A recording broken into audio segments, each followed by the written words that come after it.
Shanghai বিমানবন্দরে অরুণাচল প্রদেশের এক মহিলার হেনস্থা ঘিরে চীনের মন্তব্যে সপাটে মুখ খুলল কিন্তু ভারত। অরুণাচল চীনের অংশ, বেজিং এর এমন দাবিকে আবারও নস্যাৎ করল নয়াদিল্লি। সি জিনপিং এর সরকারকে ভারতীয় বিদেশ মন্ত্রকের স্পষ্ট বার্তা, অরুণাচল ভারতের শুধুই অভিন্ন এবং অবিচ্ছেদ্য অংশ নয়, এটাই চিরন্তন এবং অকাট্য সত্য।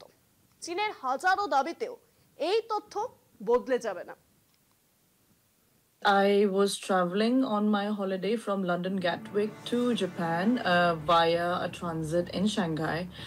And basically নতুন করে চীন ভারত উত্তাপের কেন্দ্রে অধুনা ব্রিটেন নিবাসী পেমা ওয়াংজাম থাংডোক নামে অরুণাচল প্রদেশের এক তরুণী লন্ডন থেকে জাপান যাওয়ার পথে চীনের সাংহাইয়ের বিমানবন্দরে চীনের অভিবাসন কর্মীদের হাতে হেনস্থার শিকার হন বলে অভিযোগ তাঁর।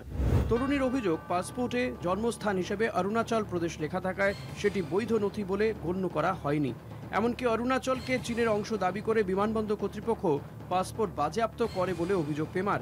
এরপরই দীর্ঘ 18 ঘন্টা সাংহাইয়ের বিমানবন্দরে একটা চেয়ারে বসিয়ে রাখা হয়। খাবার জল দেওয়া হয়নি, কাটতে দেওয়া হয়নি সাংহাই থেকে অন্যত্র যাওয়ার উড়ান টিকিট। শেষ পর্যন্ত সাংহাইয়ের ভারতীয় দূতাবাসের সঙ্গে কোনো রকমের যোগাযোগ করে সাংহাই ছাড়েন Pema. So ultimately it took about 18 hours for me to get out of Shanghai. চীনের মাটিতে সেই ভয়াবহ অভিজ্ঞতার কথা জানিয়ে চিঠি লেখেন প্রধানমন্ত্রীকে। চীনের বিদেশ মন্ত্রক অবশ্য পেমার অভিযোগ উড়িয়ে দেয়। নয়াদিল্লির কাছে বেইজিং দাবি করে আইন মেনেই কাজ করেছে দেশের অভিবাসন দপ্তর। ব্যক্তি সুরক্ষার সঙ্গে আপোষ করা হয়নি, সঙ্গে জুড়ে দেওয়া হয় অরুণাচল চীনের অংশ। ভারত অবৈধভাবে দখল করে রেখেছে। যদিও চীনের দাবি নস্যাৎ করতে বেশি সময় নেয়নি ভারতীয় বিদেশ মন্ত্রক।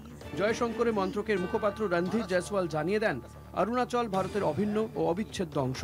চীন চেষ্টা করলেও এই তথ্য বদলাবে না। উল্টে পেমার সঙ্গে যা হয়েছে তা আন্তর্জাতিক আইনের পরিপন্থী। চীনকে স্পষ্ট বার্তা ভারতের। কলকাতা টিভি।